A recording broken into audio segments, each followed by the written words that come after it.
Okay. Hey guys, it's me, Tyler and B. And me, Sterling G. And welcome to the Game Savvy channel. So today on the channel, we're going to be talking about Far Cry 5, Sea of Thieves, which both just came out this month. We've got Paper Mario on the docket, the new Shadow of the Tomb Raider was just announced. We're talking about some characters we want to see in Super Smash Brothers. Did I miss anything?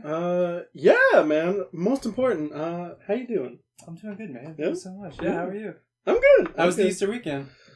Didn't do much. Played some games. Worked a bit. Any good games? Bad games? Not bad games, not personally. I played some Final Fantasy VI. That's awesome. Fortnite.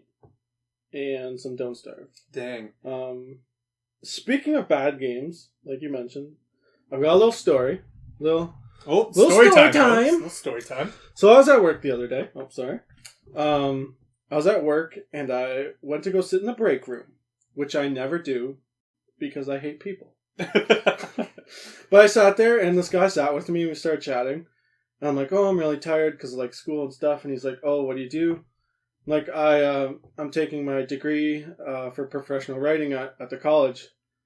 And he's like, that's not a real degree. And I'm like, wow. I'm like, okay. Dang, that's some rough stuff. Woof. And I'm like, what do you mean? He's like, I could just go home and write like a novel on my laptop. I'm like, that may be, but the quality might be terrible. You can also operate in a human being, doesn't mean you're safe. I know. Like, and he's like, you're not gonna get a job in that. I'm like, I already have a fucking job in that. wow. So yeah. He's like, what do you do? I'm like, I work for this super cool website called Game Savvy. And he's like, that's just like writing Steam reviews. I'm like, oh man. Right away, I'm like, I don't want to talk to this guy This anymore. is somebody who's like not fulfilled in what they're doing. No, so literally. They have to, So put you down.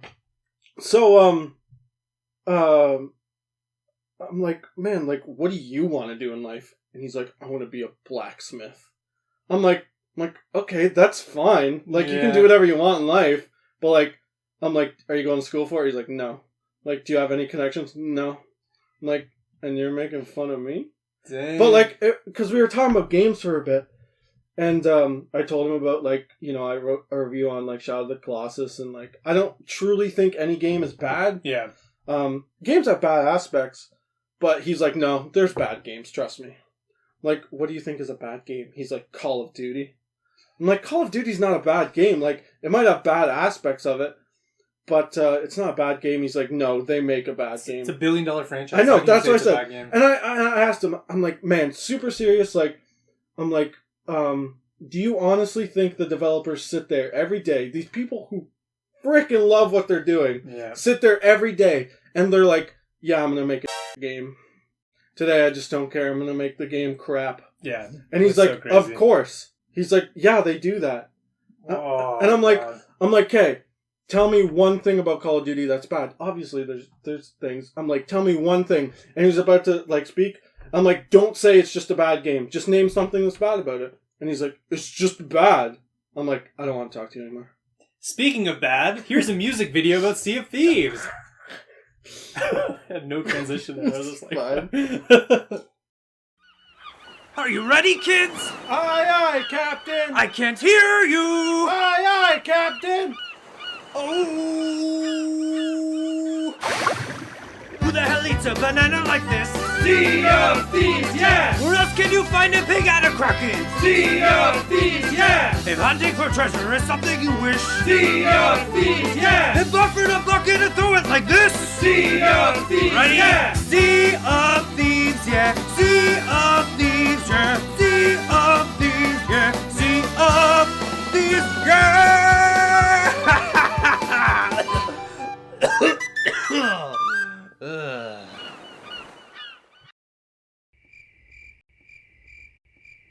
So, that sucks. Yeah. Whatever. Well, I had a pretty good Easter weekend. I played a lot of games, including Sea of Thieves, which released just very recently. Yeah. So Sea of Thieves released within March 2018, in a couple weeks. It sold 2 million copies, I think I read on Really? Game Informer. Yeah. Holy. Which is insane. Yeah. I said it was my most anticipated game of 2018. Really? Yeah, I was like really excited about it because when I saw it at E3, it had that perfect blend of like sense of humor and exploration and stuff. Mm. And so I was like really excited for it. I don't know, were you excited for Sea of Thieves when you saw like the trailers and stuff?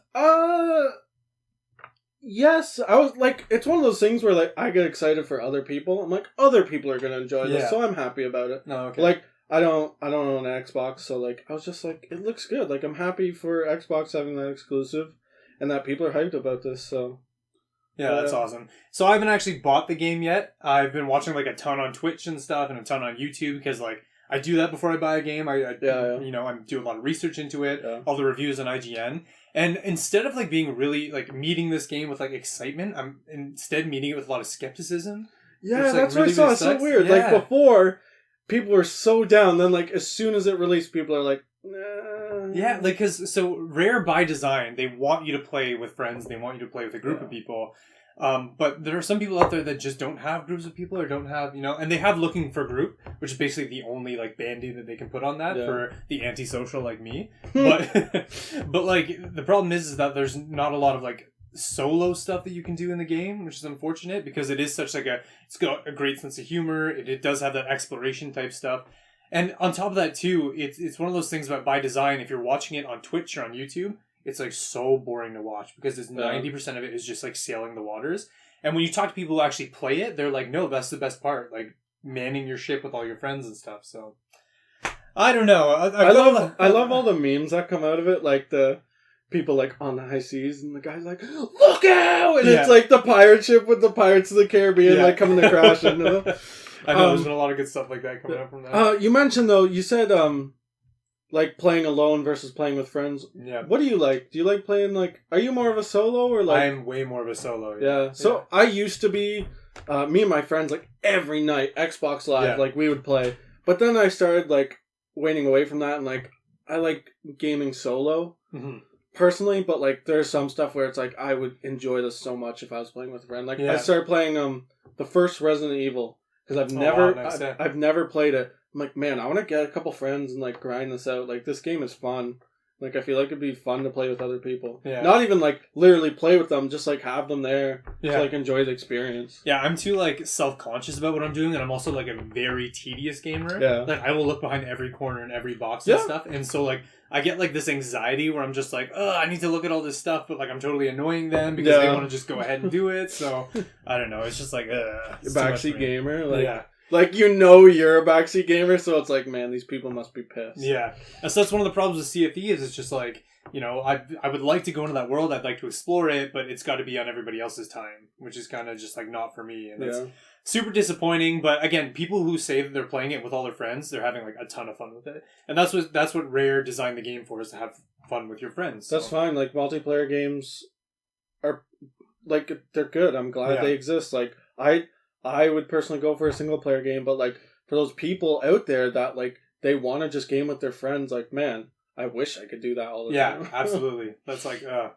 and so another thing about Sea of Thieves that I've been noticing too is just like, from watching it from like the Twitch perspective, is like, okay, 90% of it is, you know, being on the ship, and then the other 10% is going to like very similar looking islands, fighting very similar enemies. Like it's all just like the skeletons and stuff. Yeah. And so like there's not a lot of variety in terms of like quests, because you're just constantly going for like treasure, you're fighting the skeletons, and you're sailing the seas. So it's just like really boring to watch, I've been finding. Unless you find like a nice like stream where they have 4 friends and they're all like doing like crazy stuff together, it's like super fun to watch. But other than that, it's just like, ugh. Like I don't know if there's enough there yet to kind of like make me make that purchase for Sea of Thieves. So. Are people like complaining about that, about the game? Like, this isn't that good because like everything's the same. One of the reviews on IGN was it was sailing the empty seas. So, but like everyone was freaking out about it like in beta, weren't they? So there was like some connectivity issues, and some people were like, I don't know if there's enough here to like keep me interested. But from what I saw and from what I gathered, before release, people loved it, and now people are like, It's one of those things where at first it's like the brand new shiny thing, and you're like, oh my god, this is amazing, and then 10, 20 hours in, you're like, I think I've done everything. Oh, okay. You know, like there's just not enough here. It's the same enemies, the same missions, the same... I hate that when like you're playing a game and like like a couple hours in, you're like, I'm doing the same thing Yeah. over and over. Like, And that was like me playing like The Division. It was literally like just like the same thing over and over and over. yeah. And mission and mission and mission. So, anyways, in saying that, that's like my only criticism of what I've seen of the game. But I feel like they have like a really good foundation for something like amazing. Yeah, that's the thing. Like, I like games like that when it's like, there's improvements they could make, and I warrant a sequel for this. Yeah. With like a lot of improvements, and like, I think that'd be fine. I think a lot of games should do that. Yeah. Like, especially with new IPs, right? Like Sea of Thieves, it's like, this is our first time doing this. Yeah. So, like, I'm fine with them, like, making another and improving upon it. Exactly. It's almost like The Division. The Division's got such a good kind of foundation to it, and you know they can make such a great game on top of that. Yeah. And it was kind of the same with Destiny, too. Destiny was one of those games that came out. There wasn't a lot there. They added over time, and then overall it became, like, really, really good, right? Mm-hmm. So I think that Sea of Thieves is another one of those franchises that can, you know, add on top of what they have and make it really great. The only problem is now is it doesn't get that reputation of not being that fun. Yeah. And then by the end of it, is it the game that we all thought it would be by the end? You know, like, so it runs into that problem. Which is with Destiny, because I never played it. I've played it once. I don't like grindy games. Mm-hmm. I get why people like it, but you know, people are like, oh, there's not enough in the first one. And then when they announced the second one, people are like, whoa, there's all this stuff. Yeah. I'm like, like it's getting pulled over your eyes. Like, this might be the same deal. Yeah. And then it was. That's what I heard. Like, it was Yeah. the same thing. I'm like, y'all getting played. Unfortunately, a game like that, they have to put a lot of effort into Yeah. like servers and connectivity and having all those people online all at the same time. They can't devote as much time into story. I would assume, because if they had the manpower, I'm sure they'd make the best story in the world for all of us to enjoy. But they've got to like deal with other things. So Yeah. Speaking of good story, though, Far Cry 5 was Yeah. just released. Released what, May? I have it written down here. May. Man, it's Nope. March. Nope, March 27th, I think, or something like May. that. It's getting released in a couple months, but we've all been playing. So, but it came out and the reviews for it are already amazing. Like, it's got an 8.9 on IGN, has an 81 on Metacritic. Yeah. It's like, I don't know, they did it again. I haven't played it yet. I'm so excited to pick it up because, like, Far Cry is one of my favorite series. I played through Far Cry 3, Yeah. I played through Far Cry 4. I heard Far Cry 4 is kind of like a carbon copy. Is that true? I would say, I wouldn't say, it's hard to say. I 'Cause, find like- they all follow the same formula. I wouldn't say a carbon copy, but it's very similar. So, a couple of my friends have been playing it, and one of them I asked, and I hope he watches because he's going to be like, man, he was grilling me for questions. Because I was like, you've been playing Far Cry 5? He's like, yeah. I'm like, what have they improved upon? From like, I only played the fourth one a bit. I rocked the third one. Like, what have they improved upon? And he's like, like, you don't really have to climb towers anymore. I'm like, okay, sure. I'm like, what else? And he's like, I don't know. I'm like, well, what do you mean you don't know? And he's like, well, to be fair, I haven't played Far Cry in a long time. I'm like, okay, but like, if you can't remember, like, think of any noticeable changes, like, I'm sure the game is great, but like, when you're making new games, you gotta improve. Yeah, absolutely. But, yeah, I don't know. See, I was watching Professor Broman play it today, and he was kind of saying, yeah, it's kind of like the same deal. It's open world, beautiful open world, lots of stuff to do, which makes it like fun and surprising. But at the same time, it follows that same formula of like you're saving this land, these people from all these oppressors. Then there's that spiritual journey that's kind of connected to it as well. So it does follow the same formula. I know that in Far Cry 3, I had a lot of fun like hunting things, and gathering. And then Far Cry 4, hunting was way too easy. It's almost like you go to the area where the animal on the map, you throw out some bait, it would show up, you kill it, you get that, you know? Whereas I felt that Far Cry 3 was more like you actually had to go out and stalk them. Yeah. And so that's almost like an area where it didn't improve, and I'm really excited to see how the hunting is kind of like evolved in Far Cry 5. See if it's a little more difficult. The one thing I love is, have you seen like the throwable shovel? No. What? There's a throwable Yeah, shovel? you pick up the shovel and like just chuck it like a javelin and just like impale people. That's insane. I was like, that's cool. Like, that's the one improvement your friend has. How could you miss the shovel? One thing that's new to the Far Cry 5 series is that you can play as both a female and male protagonist. I'm down with that. So you can like pick your gender at the start of the game, which is fantastic because sometimes it just, again, it falls in that same formula of like man frees everybody and then defeats the bad guy, gets the girl in the end. So it's nice to have that representation for, you know, the other side of the gamers. So when there's an option for gender like choice, do you ever choose female? I do sometimes, yeah. Really? Yeah. Because here's a little debacle. I never do. Mhm. And that made me think, I'm like, am I being sexist by not choosing playing a chick? Yeah. Mhm. And I'm like, no, I'm just a dude. I just want to play a guy. But then there is, other people who are like, yeah, I'll play a chick every now and then. Yeah. My friend Mateus, he'll make character chicks. He'll play as, chicks, in fighting games and stuff like that. Yeah. But, I never do. And I felt bad. But then I was like, I'm just a dude. I just like playing as dudes. It's a weird double-edged kind of sword because you're a guy and you want to play this immersive experience and you kind of live vicariously through your character who you most likely will relate to a man more than you would a female, Mm-hmm. right? And so you guys kind of gravitate towards guys and women kind of gravitate towards women when those characters are available. But it's just it's become more less and less that I care about that kind of stuff. It's become more and more that if somebody looks cooler, if they make the female, I'm like, yeah, I'll play as her. She's kind of a badass. I've had no problem playing the Tomb Raider games, which we're going to talk about in a bit. One of my favorite video game protagonists is Lightning from Final Fantasy 13. Yeah, she's awesome. She's fucking badass, and there's no sex appeal, there's nothing. She's just a cool protagonist. She's a strong, stern female lead, and I'm fine with that. I find that the entertainment industry has kind of reinvented the strong female lead. It used to be that they would be kind of sexualized a little bit, and now it's when you look at Wonder Woman, when you look at Lara Croft, when you look at even Aloy from the Horizon Zero Dawn, it's just these are just badass warrior women who they're the lead, they're the hero, they save everybody, and I don't know. Yeah. I like it a lot more, so I like the opportunity for Far Cry 5 to play as a female or play as a male depending on what I feel like in the moment. So I just thought that was a cool new kind of feature to the game, which is kind of awesome. Yeah. So. And the story too. I'm so excited for the Far Cry 5. I think always that's the thing. Always the good villain. Yes, that's what they always do. They kill it. So I always say a story's only as good as its villain, right? It's why Star Wars is so big because Darth Vader is iconic. It's why Batman's better than Superman because everybody likes the Joker more than Lex Luthor. Yeah. So I really like that cult aspect of Far Cry 5 they're going with right now. He seems like his name's Joseph Seed. Yeah, I think is his name. He's the cult leader or whatever. Yeah, and cool. It looks pretty awesome. I don't know if you're going to touch on this, but people are kind of mad that Far Cry 5 is not taking a political stand on the whole gun violence thing in America. Yeah, interesting. Because the game's set in America and it's all about cultism and all these crazy hillbillies. Yeah, but I'm fine with it not taking a political stand. It's weird. It's almost they're making this game for people to buy and have fun with, right? It's a toy. They're making a toy. And it's kind of they're probably in the room going do we want to take that responsibility to be the voice against gun violence? And it's so hypocritical too in a game where the main protagonist uses a gun to mow down all the bad guys, right? Yeah. It's almost impossible for them to take that stance when they're the ones actively, creating a medium where you virtually use guns to mow down your enemies. So I don't know.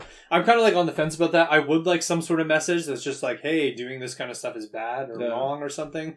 But again, I'm sure it's really hard for them to take that stance. So. Yeah, I feel that it's not their duty to have to do that. Yeah, it's not their responsibility. Games don't have to be political no matter what the political situation is. Yeah. Even that's saying, why doesn't Call of Duty speak out about gun violence? Yeah, or even war, or it's very hard. And I think there are some people in the industry who want to be that voice, and there are others who just aren't comfortable being that voice, right? Yeah. Because you could say the message, and then all of a sudden the president is phoning you the next day, going nope, I don't want you saying it, right? And then it's okay, why does this fall on me? Why does this responsibility all of a sudden fall on me? So, but I'm really excited for that kind of cult storyline because I've been watching American Horror Story. Season 7 is called Cult. Yeah. It's just in that cult gun violence kind of mindset. Cultism is so scary. That's so such weird, a scary man. topic. It's very terrifying. There's nothing scarier than these people that die hard believe in this kind of stuff. Yeah. And it exists. Yeah. It's not monsters Freddy vs. Jason. This is real. Charles Manson was a real dude, and then you got the guy who was drink the Kool-Aid, and they all drank the poison Kool-Aid, and all that's some real stuff, man. Yeah. It's when these people believe in that false hope and that false god or whatever, and so I don't know. I'm excited to see that Joseph Seed guy to see if he's as good a Far Cry villain as the other games. So, but yeah, I think bottom line, Far Cry is just a brand new playground for us to play. I don't think it needs to make any sort of political statement. Brand new playground. And speaking of another playground. Lara Croft uses tombs as a playground. Yeah. How about that segue into Shadow of the Tomb Raider was announced, Yeah. and it was a not-so-secret announcement, because I don't know if you remember the story, but there was a guy who was working on his laptop. He was working on Shadow of the Tomb Raider, and there was a gamer who kind of looked over at the laptop, and he's like, is that a Tomb Raider game? And it said Shadow of the Tomb Raider. And he, like, tweeted it out to, like, Kotaku and stuff, and they were like, man, maybe the next game is Shadow of the Tomb Raider. Yeah. But it was officially announced. So have you played the Tomb Raider games at all? I own Tomb Raider, and I have not played it. It's one of those, like, backlog What? games, yeah. It's like, okay, there are 2 games that I do this with, and it's Tomb Raider and Final Fantasy IX, where I will stare at it for, like, a good 20 minutes saying, like, I need to play you. I should just stand up right now, put in the disc, but I just don't. I do. Yeah, I have so many games right now like that. Where like I own Prey, I own Recore. I haven't finished Wolfenstein, but it's one of those games where I'm like, I should probably finish that game. They sit there and I see it, and I'm like, I should play you, and then I end up playing like NHL or something for 20 minutes and going to bed. But I told my friend Mason, because he like recommends Final Fantasy IX like wholeheartedly, and I told him like every time I look at that game, man, I just feel like you're disappointed in me because I'm not playing it. So you haven't played like Tomb Raider or Rise of the Tomb Raider? No, like They were awesome. I know games, they man. look so great. So Lara Croft, she's like now this like bad. I mean, she was always kind of badass, but like now they've reinvented her character, and she's more of like a grungy kind of like warrior type and stuff. No, like they kind of got rid of like this whole sex icon, which thing. I'm like it makes it easier for me to play as her when it's not sexualized. when to be it's honest. not triangle boobs. Yeah, exactly. Like, it's so for weird, some man. reason, people find that sexy. Yeah. But so the games are just awesome. Like she's just like taking down these like cults again, as we were talking about cults, and she's like finding these magical artifacts, and you have to solve tombs, and tombs you go into like a cave, and it's this giant like puzzle, and like I don't know, it's like pretty amazing. But Here's a question: Tomb Raider or Uncharted? I've never played Uncharted. Oh, what are you doing? Oh, okay. Yeah, Well, I guess it's the same for me. Like I've played Uncharted, but not Not Tomb Raider. But Yeah. like, I just never like, because I had Uncharted like very like it was there, which I guess I could make the same argument Yeah, for for Tomb Raider. It's there, I can play it. But like, I had people egging me on to play Uncharted like all the time. Yeah. But Do you think you'll play the new Tomb Raider, Shadow of the Tomb Raider? yeah, probably. Yeah? Like I know I definitely will, 100%. I'll probably. I think I have like the reboot they did.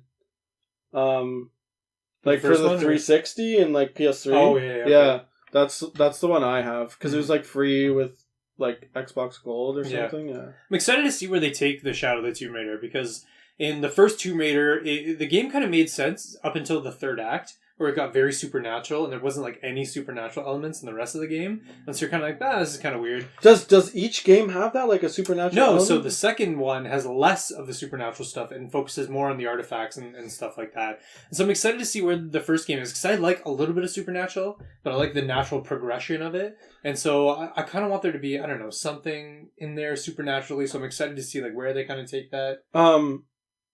So kind of spoilers, but like in Uncharted, like the whole game is just like you're just doing your thing, like Tomb Raider. Yeah. And then like Tomb Raider. at the end of the game, like it hits you with like supernatural stuff, and it's just like whoa, Dang. like this gets like dark and weird Yeah. real fast. That's interesting. Yeah. Because, Tomb Raider did the exact same thing. I didn't really like it that much in the first one. In the second one, everything kind of seemed very natural. I think you were in, like, Russia, snow, wolves, and, like, it was, like, a really good, like, atmosphere. But, again, they toned down the supernatural stuff, which was really, really cool.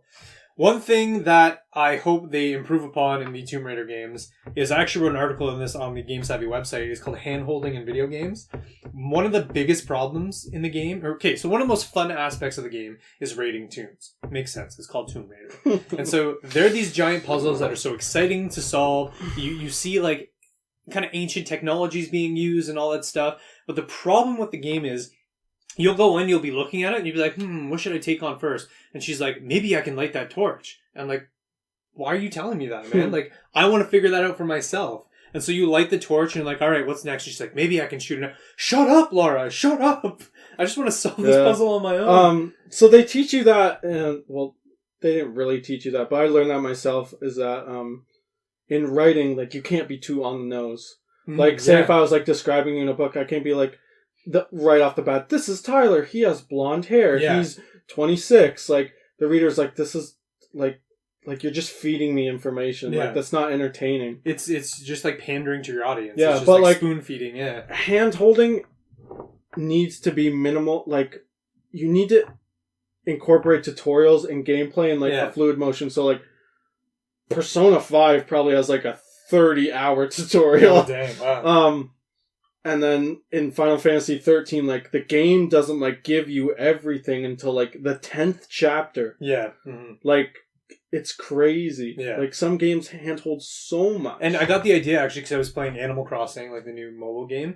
And the tutorial was like 20 minutes long and it was all just really basic stuff. I know I'm not the target market as a 26-year-old man. I know it's for children. But at the same time, it was like, let me skip it. Like this is like, I don't know. I don't need this. And again, it's the same thing with Tomb Raider because in game design, you want this Fiero moment. So Fiero is when like you're trying to do something, you feel the frustration inside and it builds and builds and builds and finally you get it and you're like, yes, that's awesome. I did it, right? When you're Mario and you die and die and die, finally make it, you're like, you get up and cheer, right? Same with that's like literally, it sounds like what Dark Souls is built upon. Yeah, exactly. Like intense Fiero moment, like huge frustration, intense Fiero moments. But when you're just like, oh, how do I solve this puzzle? And she's like, maybe I can light that torch. You're like, there's no build up, there's no frustration, there's no, I'm not solving anything, I'm not accomplishing anything. You're just, again, holding my hand and guiding me through the puzzle, and it's just not fun. Yeah. So I'm really hoping that they improve upon that in Shadow of the Tomb Raider. So, but other than that, honestly, the Tomb Raider games, the story is like fantastic, mechanics are fantastic, the combat's fantastic. So, yeah, that's just one thing I hope they kind of improve upon. So, yeah. So you wrote an article for Paper Mario. Yes. So I haven't played a Paper Mario game in like 13 years. That's fine because, in my opinion, the series has gone kind of downhill. Okay, fair enough. So my first Paper Mario was the one on GameCube, the Thousand Year Door. I think that's the one I played. I'm pretty sure. I replay that game every year. I remember when I was young, I sold all my like old games. Like I had a GameCube. Sold the GameCube. Do you regret that now? Are you kidding me? I remember being at a garage sale and my mom was like, "Hey, the N64, is it okay if we sell it for $20?" And I was just like, me being like 12 years old, I was just like, "Sure, yeah, why not? $20, right?" Yeah. Like, and now I'm just like, "You stupid idiot! Like, why?" So, again, like I rebought my GameCube. First game was Paper Mario. I'd go to work every night, like spend like 5 hours grinding out like a chapter. Sick. That's awesome. But then a couple of years later, I pick up Paper Mario Sticker Star on the 3DS. I didn't do any research. I just bought the game on like a Paper Mario game. Yeah. Ugh. It's not great. Imagine an RPG where. Give me a second. I'm just imagining it for a second. Is Okay. it fucking beautiful? Yeah, it's glorious. It's glorious. An RPG with a battle system that doesn't give you experience and doesn't level you up. So there's battling in this game to which there's no point to doing it. It's almost just an obstacle in the game. Yeah. There's no, So you just try and do whatever you can not to battle. And you don't have moves. You have to collect stickers to use moves. So, like, you have to collect a jump sticker to jump on. Who designs this game? Yeah. Who says this is a good idea? This is where you're going to get upset because I know you love Miyamoto. Yeah, I love Shigeru Miyamoto. So, at the start, I mentioned this in my article, is that the first rendition of Sticker Star was, to which many people said, a carbon copy of Thousand Year Door. Very like it. And then Miyamoto, who does not work on the Paper Mario series, they said, well, this guy's the guy. Yeah. Well, and he comes in and says, like, this is just kind of seems like a copy. This is too story heavy. It just needs to be about fun. Yeah. Which what Mario games are, but like that's not what Paper Mario's about. Yeah. Like it's not just jumping on enemies and going. I wonder if that's like not Miyamoto ruining the game. I wonder if that's Miyamoto being like, you should make it a bit different. They were like, we're going to use stickers. He's like, that's not what I've said, but all right. He didn't ruin the game, but like obviously his opinion carries a lot. Yeah, for sure. Miyamoto could tell me what bread he eats, and I would switch to that bread. Miyamoto could tell me to eat dog. I would eat that dog poop. But yeah, he didn't ruin it, but like, you know, he clearly influenced the game. Yeah. And then, fast forward a couple years on the Wii U, and they released Paper Mario Color Splash.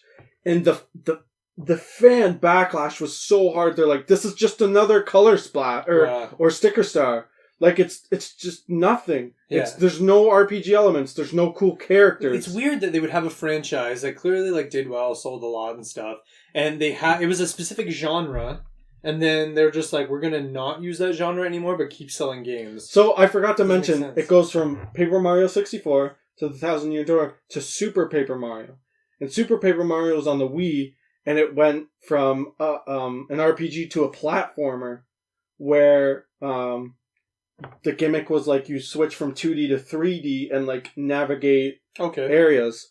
That game sold way better than the Thousand Year Door and 64. Did it get as good reviews though? I think it got lower reviews than Thousand Year Door, I think. But that's the thing. That's where being a gamer, voting with your wallet matters. Yeah. Absolutely. And of course they said, well, we changed it from an RPG to this platformer and it's selling better, so why don't we just stick with that? So those are all the reasons why Sticker Star is bad, but why did you like the Thousand Year Door so much? Ugh! Let me just get out my page long of notes. First of all, atmosphere. That is so important when creating a game. Give me some of that chocolate. Snack time, story time. For those who are listening to the podcast, we just pulled out a treasure chest and we found gold, and it's actually chocolate. Now we're eating it. So atmosphere. That game, every chapter has a different level where so one chapter you play as like Mario's like a pro wrestler, like working his way up. The next he's in this very dreary town that gets cursed. He's a pro wrestler? I know, yeah, That's yeah. Amazing. Yeah, I'm sold. Like the battle is like every round, like you beat the enemy, then work your way up to a harder enemy. The next one is like, you're in this dreary town that gets cursed and everyone turns into like pigs every time the bell tolls. Another one is like the first one's like a classic Mario like level, like you just go through the meadows and like go to the castle and defeat the dragon. Mm-hmm.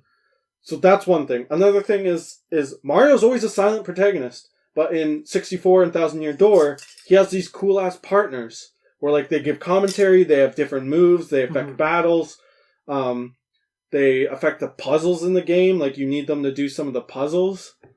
And another thing is just what the game is about, the RPG elements.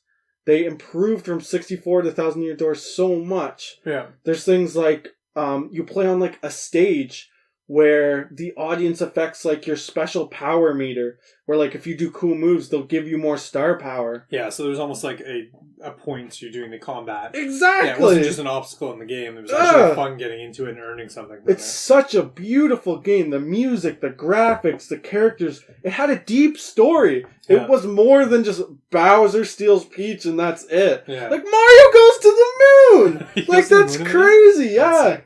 That's sick. So if anybody feels the same way, comment below. Let Sterling know he's not alone in wanting Paper Mario to go back to his RPG roots. The thing I put in the end is that, like, you don't realize this, but you giving backlash to Nintendo, like, talking about it, writing articles like I did. Yeah. Maybe someday, somehow, somebody will read that at Nintendo and say, like, man, fans want this to go back to the way it was. Which is a good problem to have. Yeah. Fans want something specific. If you just give it to them, you'll make lots of money. Yeah. Like, for example, I've always said, like, if you just put Pokemon Red version, the original Red version game, on a mobile phone for $20, I will buy it. Yeah. I would buy it for $20. Yeah. And how many people are in the same boat? How much money would they make just by, like, putting it out there? That's why so much. I think Nintendo's kind of missing out on, like, Virtual Console, especially with GameCube games. Yeah. I'd buy Paper Mario Thousand Year Door for $80 just so I could play it anywhere. Yeah. Like $80. They probably sell it for like $20, $30. Like that's a steal. Yeah. Like they're missing out so much. Nintendo, if you're watching this. Yeah. I know you are. Give this man what he wants. Yeah.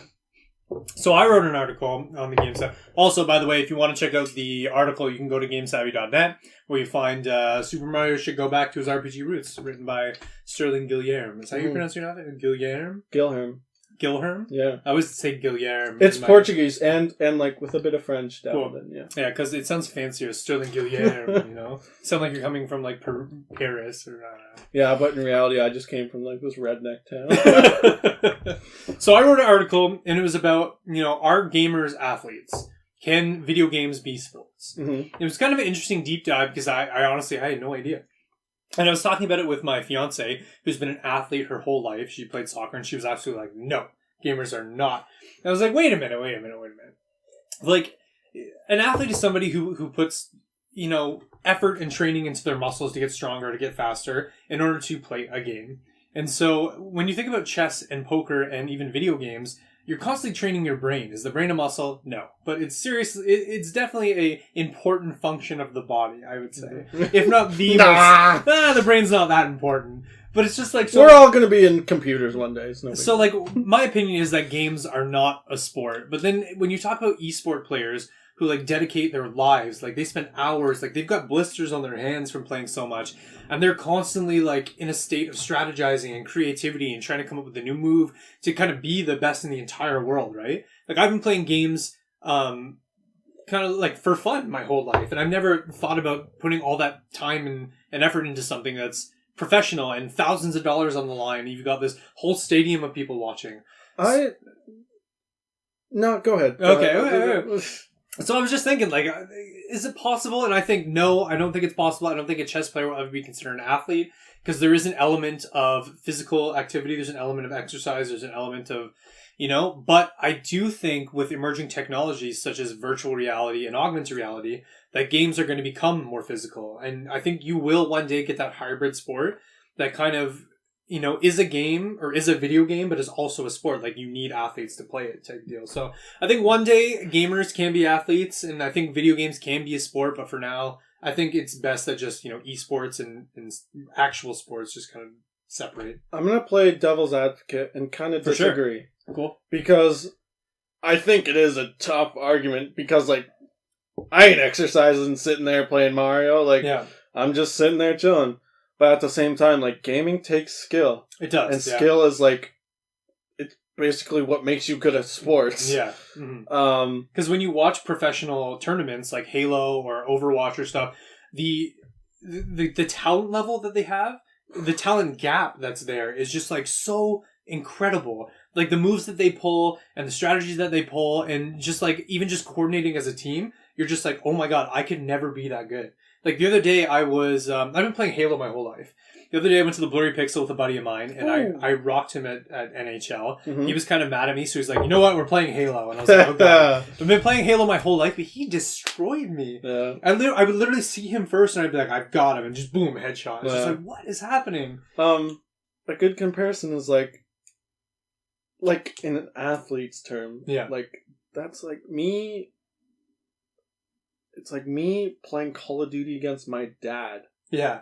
Yeah. He would probably, like, it'd be like a 50-0 game. Yeah. Just because, like, he's never played. He doesn't know what's going on. My fiance and my dad don't play games too much, but I've got them on my controller a couple times. It's funny when they're like trying to figure out walking. Well, like, that's nothing against my dad. That's not what I'm saying. It's like that's like me racing a snail. Yeah, exactly, yeah. Like, there's just no comparison. It's just somebody who's not done it. Like, yeah. They've never played, so why would you expect them to be good? And then me, like, against someone professional, it's the same thing. It's like they'd be racing against a snail playing me in Call of Duty. Yeah. Like, so, okay, on the other end of that, if you were to do Photoshop for fun, obviously a designer's way better at Photoshop than I am. It's learning the software, right? Is that not just the same as somebody playing a video game? They're just really good at the software?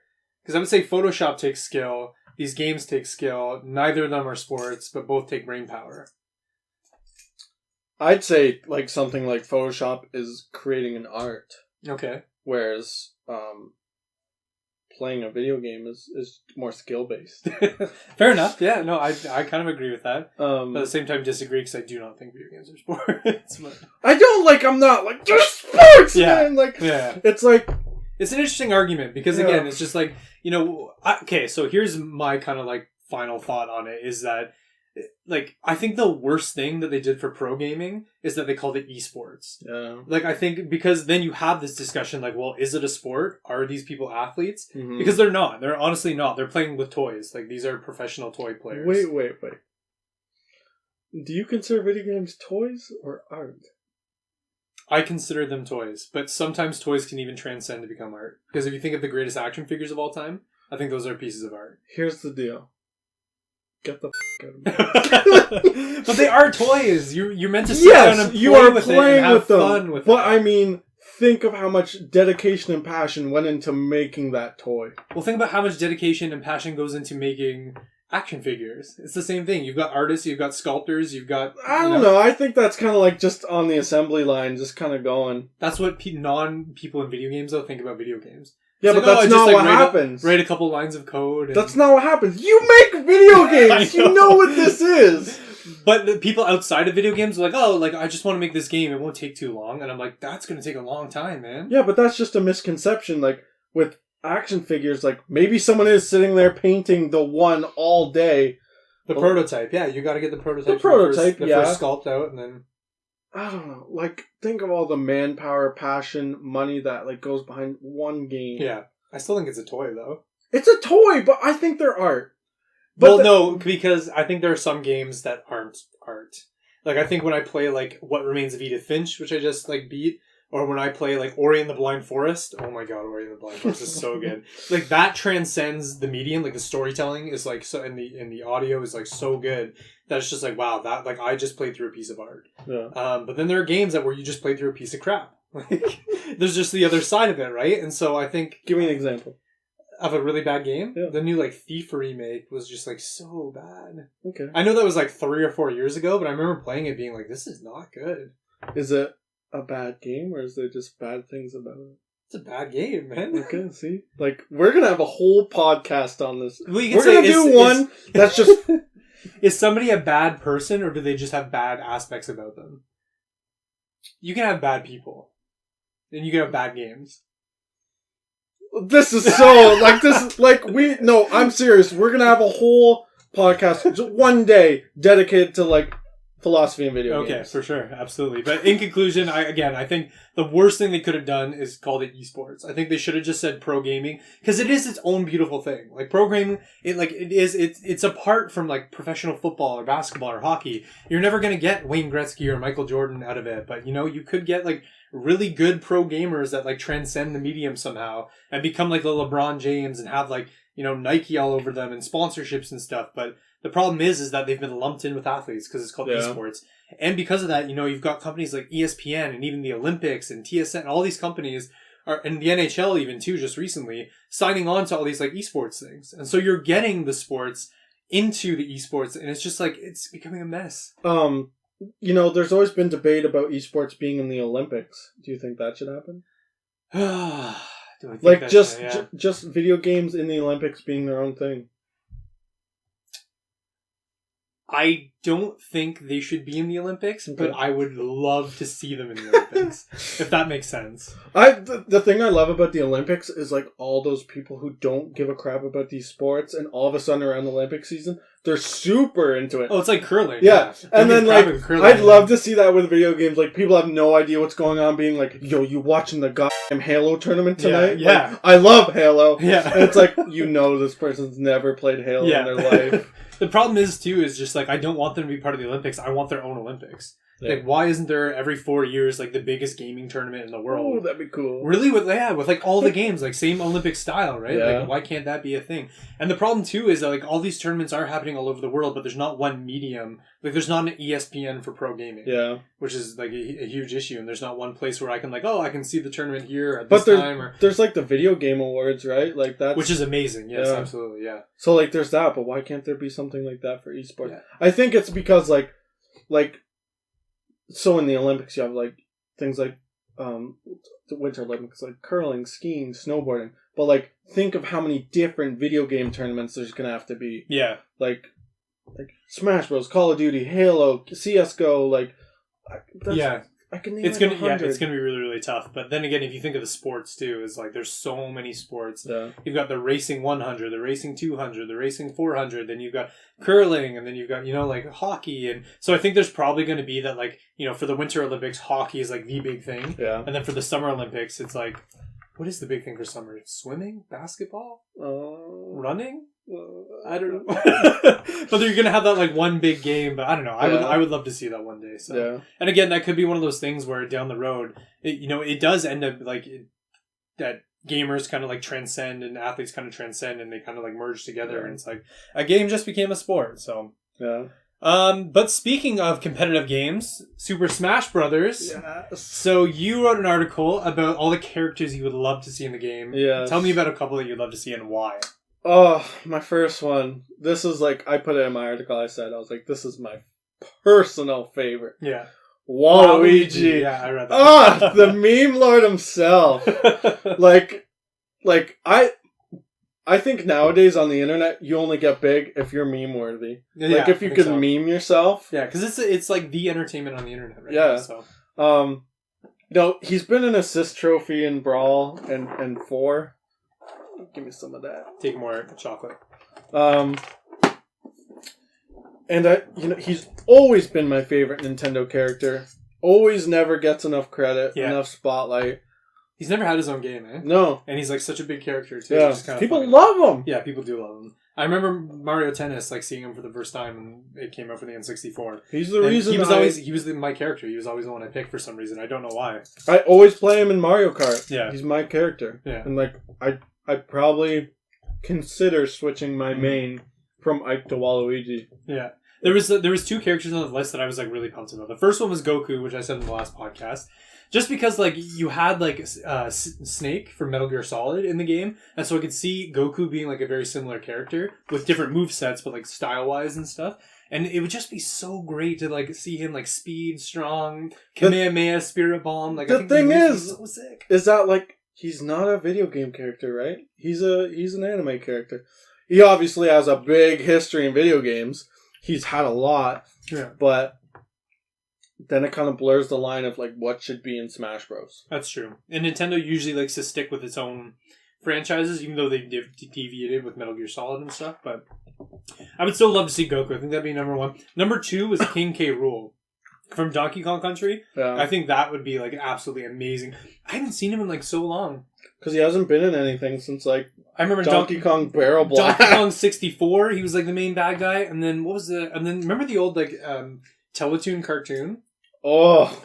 But it was like I just missed that Donkey Kong. I missed Donkey Kong 64 because that was an awesome game. I feel like he'd be I'd like him fighting against like Bowser, like that'd be so cool. That'd be great too. Yeah, I'd like him to be a little faster than Bowser, but like less strong. Mm-hmm. Yeah, I just think he'd be like such a great addition. What was another character that you kind of were like really pumped about?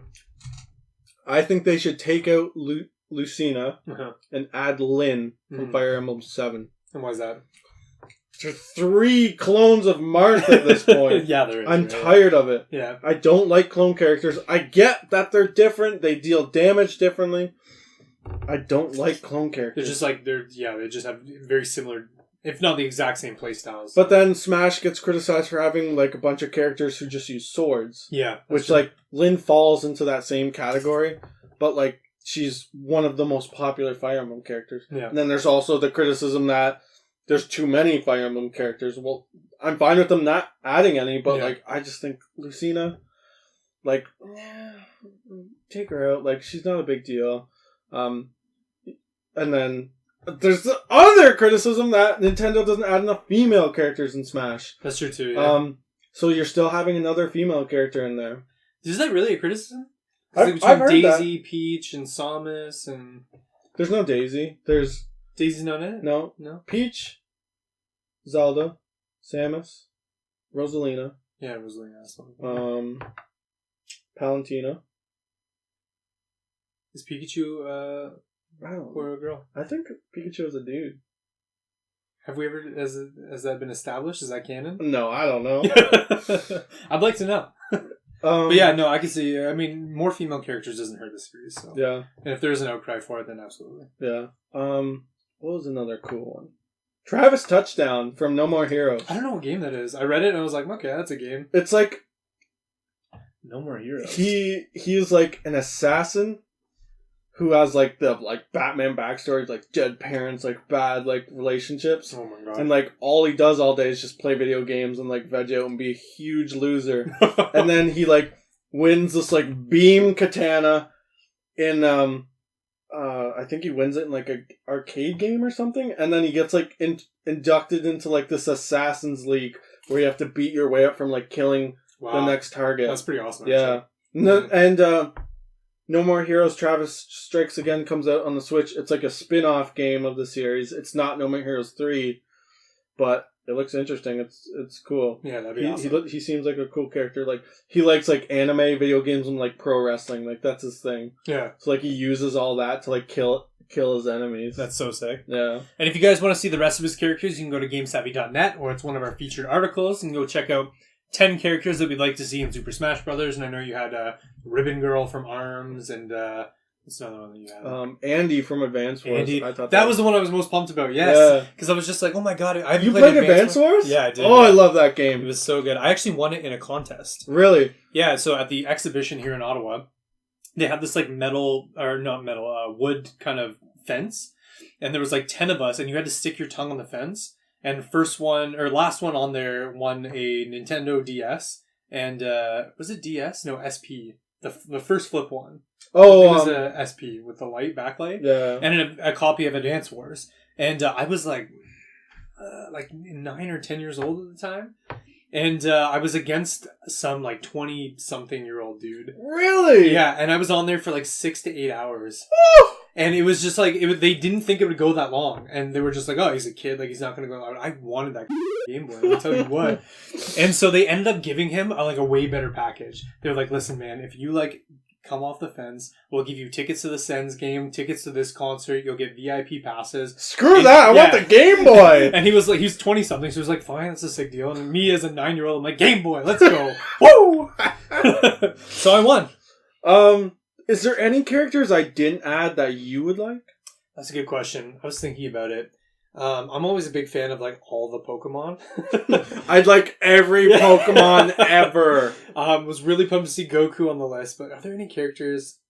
There's nothing that like really comes to mind when I think of Smash Bros. Like when they added Sonic the Hedgehog, that was my like I need that character in this. Do you think they should add like, say Sonic, do you think they should add a second, third-party character of that franchise, like Knuckles or Tails? Or even Shadow, which would be like amazing. Do you think they should do that, or just like stick to the one character? I think the one character is fine for now. Yeah. I agree. I'd rather more franchises in there and less characters from similar franchises. Yeah. But it's all about like the deals that they put together and the rights they have to certain characters. Yeah. So. But yeah, no, I would love to see them even like break down the boundary of video game and like even anime or something. You know what? I would love to see like Mickey Mouse or like Sora Mouse in Smash? Sora from like Kingdom Hearts. Yeah, okay. Or, like, you know what I mean? Like, I can agree with that. Sephiroth or like, like that would be amazing. Yeah. Couldn't you play as Cloud at one point? Yeah, he was a DLC character. Yeah, he was a playable character. I was surprised. I was like, yo, that's sweet. Like, I would love to play as like Donald Duck or something, or even like Bugs Bunny, any of those like Looney Tunes characters. The Animaniacs in Smash Bros would be like so sick. You're like every pro Smash player's worst nightmare. You're like this because it's not about competitive for me. It's like, what characters can I play as? Yeah. But you think of the mechanics that all the Looney Tunes characters could have? Like you like throw the dot down or whatever, and they fall through or something. All the platforms you could do that on, or like stretching your arms out. Or who's your main? Fox. Really? Yeah. Mine's Ike. I just like the speed of it. Like, and also the like reflection and stuff. I'm pretty good at like using that at the right time. Like your Psalmist, watch out. You're gonna get wrecked. Again, like with the article I wrote about like your personality affects like what character you picked. Like Ike was my dude, like big slow dude with the big sword. I was like, and like obviously I love Fire Emblem. Yeah. So, like, yeah, I'm not sure why I picked Fox. I was just like, he's fast as hell, and I love it. So, did you play like the very first one? Is that why you picked him? Yeah. Oh, okay. Yeah, I did. I didn't play till Melee, so. So, yeah, again, if you want to check out the article, we've got it at GameSavvy.net as a feature article, and I think now we can go into some questions that we have on Twitter. All right, so we got some questions from you guys on Twitter, and we're just going to go into those and see what you guys want to know from us. They better be good questions, or we're coming at you. So, John at NeverQuit40 on Twitter asks, will there be donuts and coffee at the meeting? The answer is no. But we did bring chocolate loonies. Yeah, that's all that matters. So go figure. Don't ever eat anything in your life again besides chocolate loonies. That's what I'm doing. That's why I'm so fat. We have another question from Instant Official on Twitter, at Instant Official, aka Trix, who's asking, what games are you most intrigued about this year? And what games would you recommend for someone with a lower tier PC? What games are we most intrigued about? I'm really excited for Bendy and the Ink Machine Chapter 4. That's a game where I've like really invested in like the story and the characters and stuff. Got a couple pop vinyls at home of Bendy, so I know the guys too, the Meatley and Mike from the Meatley Games. So yeah, we're really pumped for Chapter 4 to see how that kind of like brings the story forward. Yeah. Mine would probably be Smash. I think it's going to come out in September when Nintendo releases their online subscription service type thing. So I think that'll come out then. And the new Fire Emblem game for the Switch that they have released no details on so far, but is apparently coming out this year. You know what game I'm really excited for? Have you heard of Vampire? I've heard of it. I have not seen any gameplay. It looks so the concept itself is like amazing. So essentially, I think you're a vampire living in the real world, and you're not just like some killing machine monster. I think you are an assassin in the game, but you have to like deal with like real world like vampire issues. Like, for example, you need to feed, and so like you actually have to. But like picking your victims has consequences because they could tie into storylines like later on. For example, you could like kill somebody, and the next day the cops are at your door going like, "Hey, we're investigating a murder," and you have to like avoid that or something. So, that's so cool. So Vampire would like it looks like an absolutely amazing game. And for anybody asking themselves, you know, what games are even coming out this year? On the Game Savvy website, we have a top upcoming games for 2018 article, which we spent a ton of time on. Yeah. Which I'm trying to find right now, so I can think of games that I'm really excited for. You're way too far back. Am I? What about any games for like a lower tier PC, like you said? Yeah, I'm trying to think. I have no idea. I don't play on PC, so that's the problem. I'm gonna go back. This is in like my childhood. Some good old Roller Coaster Tycoon. I love that game. That's like something for a dinky old PC. Yeah. I'm trying to think of like for a crappy PC. I don't know. The problem is I don't play on PC, so I don't really have an answer for you. But into RTSs, there's this fun little game called Northgard. Me and my friends used to play. That's pretty cool. Ooh, okay. So games were pumped about Red Dead Redemption 2. You've never played Red Dead Redemption, eh? Oh yeah, yeah. Okay. It was one of those games. So I played it when I was in 7th grade. Yeah. And I was playing it, and like that, I didn't really understand like what made a game so good. So I was playing it, and I'm like, why am I playing this? What makes this game so good? Yeah. Like it's not even that good, and it's like 6 hours later, why am I playing this? Fuck, I love Red Dead Redemption. Yeah, so I'm very excited for Red Dead Dead Redemption. game. Yeah, it is like absolutely. That's one of those games to me that transcends being a toy and into artwork, just because the storytelling is like so fantastic, and the experience overall, just being in that world, hunting, gathering, riding the horse, like, super super good. So Red Dead Redemption 2, that's one that's on the list for sure. Another game I'm excited. Oh, you're scrolling through all of them now, and I'm just seeing them. 2 that I just saw. State of Decay 2. I cannot wait to play that game. I got so into the first one. I bought the game, and half a day later, I went on a camping trip. And I went with one of my friends, childhood friends. I talked about the first State of Decay the whole trip. He bought the game as soon as we left, like when he got home. And I cannot wait to play the second one. Is it good? I've never played State of Decay. It's a zombie survival horror. Like, not horror. Like, it's not scary. Like, it's all about, like, building up your base and, like, finding other survivors. Like, bringing them, like, going and finding materials. Like, stuff like that. And, like, I love, like, building bases and, like, finding people. Like, that's my jam. So a couple games I totally forgot about. The Pokemon RPG that hasn't officially been announced yet, but they're working on it right now. I don't think it's coming out this year. You don't think so? Another thing we forgot to mention, there's a Pokemon Direct in a couple days. Oh, okay. Yeah. So hopefully we get some announcements. I think they're gonna give some details on it. Like, that's one of those games that I would just like... Yeah. My girlfriend, she's like, I want the next big game. What is it gonna be on Switch? I'm like, Pokemon. Yeah. Well, that's not what I meant. She says, like, I want Pokemon on Switch, like, now. It'd be so good. Especially if it was kind of like a Legend of Zelda type, where you're, like, looking for, like, the creatures and stuff. Oh my gosh, get out of here. So Kingdom Hearts 3 is also another one. So I invested a lot of time in the first two Kingdom Hearts. Played a little of the Game Boy stuff, but I didn't get too deep into it. But Kingdom Hearts 3 looks absolutely like fantastic as well. Yeah, So I've never really excited played. for that one. Never played. Yeah. First of all, from Madwick 21, how much wood would a woodchuck chuck if a woodchuck could chuck wood? From who? Madwick 21. Megs. Well, Megs, how much wood could a woodchuck chuck if a woodchuck could chuck wood? A woodchuck could chuck as much wood as a woodchuck could chuck wood. That's my answer to you. What a garbage question. Come on, Meg. Here's a what is your favorite game? What's my favorite game Of all time. of all time? I have to go Super Mario World. Really? That's the game that like got me into video games. Like I would go to my cousin's house who had a Super Nintendo. He'd load up Super Mario World. It was bright. It was colorful. There was like secrets around every corner. It was just so much fun to play. You had that Bowser, such an iconic villain. You know, that's the original concept. Save the princess from the castle. So yeah, it would have to be Super Mario World. Mine, and I know like people are gonna give me some shit about this. My favorite game ever is Final Fantasy 13, and it's like pretty much the most hated game in the series. Yeah. Mm-hmm. But I have a long personal story that deals with that maybe I'll tell on a later day. Cool. But the story, the gameplay, I was so obsessed. Sometimes it's just circumstances that make your favorite game. Oh, Like, absolutely!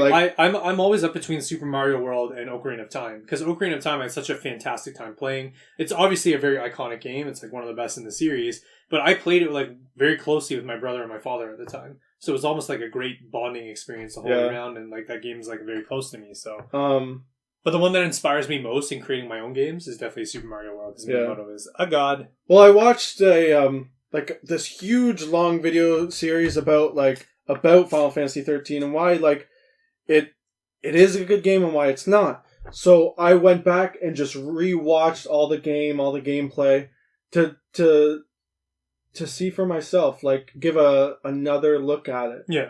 And afterwards, like after the credits rolled, like I was crying. I was like, this game is still beautiful. Dang. Like I still love it. All right, here's like, a question: what's a game that you remember like crying in? Has there ever been a game that's made you so emotional that you actually shed a tear? Oh, like the first time I beat Final Fantasy 13, I was you bawling actually shed a tear? like a baby. For me, Ori and the Blind Forest. Yeah? Yeah, it's when the main villain, no spoilers or anything, but very sad backstory. And when you find out and you're like, oh god. Yeah. Trying to fight back tears the whole time. I can't remember anything recent, but again, that game had such an impact on me at that time. Yeah. I know people are going to say, like, just tell us what. I'll tell in the future. Once I'm big and famous and I can sell the story for money. Any other questions on there? Yeah. This person asked, like, a couple questions. They're all really good. What game would you recommend to a non-gamer? To a non-gamer. My fiance is a non-gamer. Okay. And I think a good experience is always mystery games. Everybody loves a good mystery. Everybody loves the surprise because, like, the essence of fun is surprise, right? So I know that she's gone through Oxenfree and really liked it, and she loved Life is Strange as well. And that's like one that's more of a narrative. It's less about. I find like beginner gamers are very overwhelmed with how much skill actually you need to play these games. I'd say Life is Strange is a great answer. Yeah. So such a good game. Yeah, because there is like... I think I cried at the end. I don't know. Did you? I don't know. I definitely didn't. But it was like a fantastic No, story, I don't think I did. No? I remember it being kind of sad, but... Because it's honestly, Life is Strange is kind of like watching a Netflix series. Yeah. But it's interactive and you get to take part in the story. Are they ever going to make a season 2? Yeah. I know they did the prequel. They are working on it, yeah. Okay. Yeah. So I'm pretty excited about that. What I want is a Game of Thrones Telltale season 2. I loved that. I never played that. Was it good? Yeah, it was okay. People criticized it because like it's set in the Game of Thrones universe where like your choices don't really matter overall compared to the big story because it's already there. It's already set in that. But I think it was a fantastic series. So what game would you recommend to a non-gamer? Yeah, so I would say Life is Strange. Yeah, me or too. Oxenfree. I think those are pretty good choices. What series or game is overhyped? We are gonna Great question. We're gonna piss someone off with the this last answer. 3 questions are from Kate at Esper Dreams. Dang, that's a really good question. She has a blog as well. You should check out. What's her website? It's like esperdreams.com. Okay, we're gonna give you a good shout out here for our hundreds of millions of followers. esperdreams.com. You should check out her blog. She's talking about all her favorite games and stuff. It's really awesome, actually. I checked it out today on the bus ride over. So Cool. okay, I get something that's overhyped. Like, people are so pumped about it, but it's really not. Like Destiny, 100%. Destiny's got like conferences. They've got like live stream. You know, like, and it's just like it's not that great, dude. So Destiny's my answer. For me personally, like Minecraft. Oh, come on, man. The Minecraft thing is, so good. I get it. I It's get so Minecraft. I really do. The thing is that I consider myself a creative person. Like I write for a living, but plot me down in Minecraft, I'm like, I don't know what to do. There's so much. Yeah, there's a lot. That like there's different ways to play too, because like I'll play like survival mode, and so for me it's more about gathering resources and surviving and going from place to place to place and exploring. I don't actually build anything outside of a house or like shelter or stuff like that.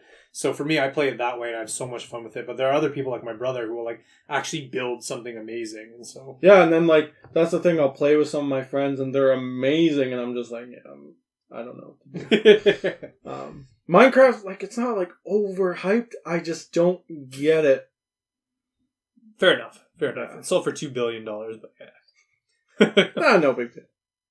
If you could port one... So this question comes from Casey, at Casey McNeil. If you could port one game to the Switch, what would it be? Third party. Oh, that's a tough question! I already have mine. I knew right away. Is NHL on there? I know it's a very unsexy answer, but I'd love to play NHL. No, it's not. It's not? I would love FIFA to play... is. Yeah, FIFA is? I would love to play NHL on the Switch. But a more sexier answer, any of the Pokemon games. Oh, it has to be third party. It has to be third party. Because I'd love to play like Pokemon Blue version on my Switch, so it would be amazing. Third party. What am I playing right now? It's like so... Oh, I mean, Ori and the Blind Forest. That would be absolutely amazing. Yep, I think those are my answers. NHL, any of the Pokemon games, and Ori and the Blind Forest. Mine would be, I knew right away. And if you follow me on Twitter, like, you already know, because I tweet about it all the time. I want Don't Starve on my Switch. I love that game. That's a good game. I wish I could play it anywhere. It's so beautiful, so much fun. I have such good memories playing it. Another game would be maybe Borderlands. Borderlands is a great series. I had shout out to my brother, because me and him had such good times playing the first one. Yeah. And then the second one was such a huge improvement. Yeah, Borderlands 2 loved it. Was ginormous. That was an awesome game. I'm just like, I beat the game, and I still have like so much DLC to go through. There's so many games I want on the Switch, like Witcher 3, GTA 5, like, ugh. Yeah, a lot of good ones. The game can run Skyrim, for God's sake. Do you think it's too early to start talking about next gen? It's weird, because I think that next gen is kind of like we almost got next gen with like the new Xbox that came out, right? And so there's going to be a new PS4. Yeah. So it's almost like there isn't like this like next gen. They're almost like blending together. I think it's too early. I do too. I don't. If they E3 this year announced a PS5 and a new Xbox, I'd be pretty upset. Yeah, because I still feel like I made that huge investment already in my Xbox and Switch. So I got my PS4 a year ago. Yeah. I don't want to be thinking about a PS5 for the next, 2-3 years. I wonder if they have, they would have to track statistics about adoption rate and see, the spike, and then once it gets to that below, all right, now let's release it. Yeah. So I'm wondering what the adoption rate is for Xbox PS4 right now. They also have, the thing about the Switch, right? The Switch is technically a next-gen console. Yeah. And I'm pretty sure it's outselling the PS4 at this point. Yeah. In America. That's crazy. And it's insane because it's such an innovative product too. Yeah. It's something we've never seen before, but it's so intuitive and fluid as a piece of technology. So I think that's what the big seller is. Because the usual life of a console is 6-7 years, mm-hmm. and When did PS4 come out? That would have been like my first year of college. 5-6 years ago? Yeah, something like that. Yeah. So we're getting up on that point. So it's kind of... Came out the same year as the Xbox, right? 2013. So 5 years? I'd say another like 2-3 years. Okay. And then yeah. Yeah, I think so. I think that's correct. But again, like for a poor college student like me, I can't cop out $400 or $500 for a new console. Yeah, same. It's tough. It's not happening. It's not in the budget. I mean, even me, I've got like a full-time job. Like I'm working a career, and like I can't afford a new console. There's no way. Yeah. It's just like so expensive. It's like it's a huge investment. Like purchasing a new console and buying all that. Even games now are so like $100 a pop here in Canada. Yeah. $90 for a game. Like if you buy 10 games in a year, that's $1,000 that you're spending. Whoa! Like, right? Don't even say that. It's $1,000 if you buy 10 new games a year. Which is why the sales are like so important, which is why you gotta wait for all the sales. But then at the same time, which is a debate for a whole other day, is like, it's almost like video games are pricing themselves out of the market. Because when a new game comes out, like Prey, let's say, I'm not spending $90 on it, but when it goes on sale for $40 a month later, they're like, yeah, I'll buy it for $40, right? So, I think we had one more question. One more question. Let me see here. Will the PS Vita ever have a successor or another Sony handheld? I think yes. I think absolutely. Really? I think that with the sales of the Nintendo Switch, I think that PlayStation's actively looking at handheld right now. If you think about it, right? You think like, oh, Nintendo Switch was the experiment for all of the gaming industry. And a lot of people were like, nope, it's a fad. It's just going to go away. It's not going to sell that much. But with everybody adopting it now, if you're a game company and you're not thinking about handheld, like I don't think Microsoft is thinking about it at all. I think, what's his name actually went on record saying, yeah, we're looking at it and we're thinking about it. Really? Yeah, and I remember like listening to him one time. What's his name? Steve? Maybe it's not even Steve. Doesn't matter. But yeah, he was just saying that like, yeah, like we're looking at handheld, we're looking at what the Nintendo Switch is doing. Yeah. And we're just like, we have that as an option, right? So. I couldn't. Phil Spencer. That's Phil Spencer. Yeah. When I think of Microsoft, I always think of Fable and Peter Molyneux. Yeah. You know, have you like heard his interviews and stuff? Like, the guy's crazy. So when I think of Xbox, I think of like the old like, you plant an acorn and becomes a tree lie that he told about Fable 1. So I just imagine him being like, we're making a handheld, man. And it's like, it's gonna like cure cancer. It's so good. Like, and then it's just like, that's not what it does. Yeah. What do you think? I don't think they'll do it. No. I don't think the Vita sold well enough, and I think if they did it like the Switch, people would just be like, this is just a carbon copy. You're just copying Nintendo. That's very true. I think some people would still buy it, but some people would be like, no, I have my Switch. Like, why do I need the same thing? I think the types of games too, like with PlayStation making more immersive narrative games, and then Nintendo making more casual fun games, it's easier to like play on the go. But the Switch is getting third-party support from Final Fantasy, Doom, Skyrim, Wolfenstein, like all these crazy narrative games. It's true. Nintendo has said, and they're pushing in their philosophy that like this is not a kiddie console like the Wii was. This is for everyone. This is for the typical gamer that like we want you to play these games on the go. Yeah. Do you think Sony has that kind of same philosophy? Of like we're not a kiddie console? Yeah. Definitely on the go though too as well. I don't know. Yeah. Like they don't support the Vita at all anymore. And it could be because they're just working on a new one. I guess. Yeah. Who knows? Maybe E3 will get a surprise announcement. Would you buy it? No, I wouldn't. Yeah, neither would I. Exactly. I have my Switch. It depends, though. It depends because I didn't think I'd buy a Switch, and then all of a sudden I saw Breath of the Wild. I was like, all right, I need a Switch in my life. So same with like Mario Odyssey. I was like, I need that in my life. Yeah. But yeah. So okay, how can people find you? If people want to like find you on Twitter or I am Sterling Silver at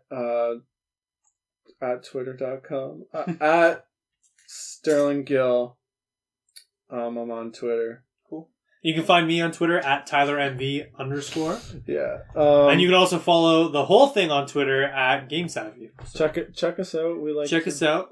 Absolutely. We like to tweet some stuff. We like to have fun here at Game Savvy. Yeah, we definitely like to have fun. Like, we like to have fun. It's all laughs and gags here. It's all just good. As shown by our just terrible music videos. Which we hope you enjoyed. Yeah. Again, if you liked everything you saw, like and subscribe down below, comment, find us on Twitter, all that fun stuff. Something I'd like to say. I know we're in the outro now. Now I'm bringing up more stuff. I'm like, when I say comment on my stuff, I'm not because like I want people to see that this is important.